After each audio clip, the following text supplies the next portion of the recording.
اسلام کی فطرت کو قدرت نے لچک دی ہے، یہ اتنا ہی ابھرے گا جتنا کہ دبا دو گے۔ محترم سامعین کرام، اسلام سے پہلے دنیا کفر کے اندھیروں میں ڈوبی سسکیاں لے رہی تھی، بادشاہ خدا کے اوتار بنے ہوئے تھے، انسانی قدریں پامال ہو چکی تھیں، یونان کا فلسفہ دم توڑ چکا تھا، روم کا ضابطہ اور ایران کا قانون بے بس تھا۔ ایسے حالات میں 20 اپریل 571 کو فران کی چوٹیوں پر ایک ایسے نور کا ظہور ہوا کہ جن کے آنے سے انبیاء کو امام، امت کو شریعت، انسانوں کو رحمت، سخیوں کو سخاوت، عبدوں کو عبادت، ولیوں کو ولایت، مظلوموں کو حمایت اور غلاموں کو حکومت مل گئی۔ اور عورت جو سب سے مظلوم طبقہ تھا، اسے ماں، بہن، بیوی اور بیٹی کی صورت میں وہ درجہ دیا گیا جو آج تک کسی اور مذہب معاشرے میں نہیں دیا جا سکا۔ بقول شاعر، روشنی دیتا رہے گا ان کی رفعت کا چراغ، روشنی دیتا رہے گا ان کی رفعت کا چراغ، جب تک جلتا رہے گا دین کی عظمت کا چراغ۔ ملحدوں کی عقل و دانش کے اندھیرے چھٹ گئے، ملحدوں کی عقل و دانش کے اندھیرے چھٹ گئے، جب ہوا روشن نبی علم و حکمت کا چراغ۔ کفر و باطل کی فصیلیں منہدم ہوتی رہیں، کفر و باطل کی فصیلیں منہدم ہوتی رہیں اور جلتا رہا حق و صداقت کا چراغ۔ جناب صدر، اسلام ایک مکمل ضابطہ حیات ہے۔ اگر اسلام کے ضابطۂ طہارت کو دیکھنا ہو تو اسلام پاکیزگی کو ایمان کا حصہ بتاتا ہے۔ حضور نے فرمایا الطہور شطر الایمان، پاکی ایمان کا حصہ ہے۔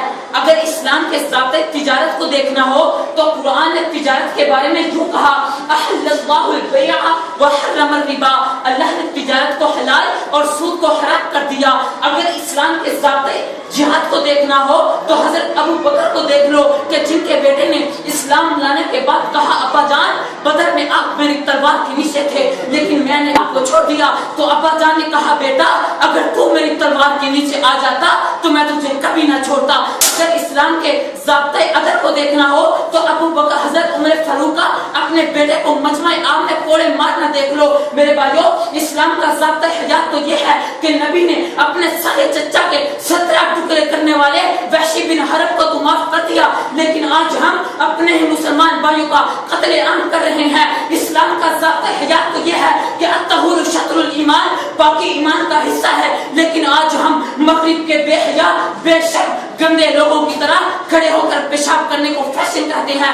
اسلام کا ضابطۂ حیات تو یہ ہے کہ احل اللہ البیع وحرم الربا، اللہ نے تجارت کو حلال اور سود کو حرام کر دیا، لیکن آج کے مسلمان یہ بھول گئے کہ حضور نے فرمایا تھا جس نے ایک لقمہ سود کا کھایا گویا اپنی ماں سے 32 دفعہ زنا کیا۔ نہیں، میں آج کے مسلمانوں سے کہنا چاہتا ہوں کہ سود نہیں کھانا، اگر تجارت کرنی ہے تو اسلام کے قانون کے مطابق کرو، کیونکہ اسلام ایک مکمل ضابطہ حیات ہے۔ اپنے بیوی بچوں کا رشوت کے حرام مال سے پیٹ بھرنے والے مسلمانوں، تمہیں تمہارے رب کے حبیب نے بتا دیا ہے کہ الراشی والمرتشی کلاہما فی النار، رشوت دینے اور لینے والے دونوں جہنمی ہیں۔ مغرب کے بے حیا، بے شرم، کافرہ عورتوں کی طرح ناچنے والی مسلمان عورتوں، تمہیں تمہارے رب کے حبیب نے، تمہیں تمہارا رب پکار کر کہہ رہا ہے یا ایھا النبی قل لازواجک وبناتک ونساء المؤمنین یدنین علیہن من جلابیبہن ذلک ادنی ان یعرفن فلا یؤذین۔ اے نبی، اپنی بیویوں، بیٹیوں اور مسلمان عورتوں سے کہہ دیجئے کہ گھر سے باہر نکلتے وقت اپنی چادر کو چہروں پر لٹکا لیا کریں، کیونکہ یہی مسلمان عورت کی شناخت ہے۔ مسلمان عورتوں، اگر تمہیں پیسے کمانے ہیں تو پردے میں رہ کر اسلام کے قانون کے مطابق کماؤ، کیونکہ اسلام ایک مکمل ضابطہ حیات ہے۔ کسی شاعر نے خوب کہا تھا اسلام اگر منظور نہیں،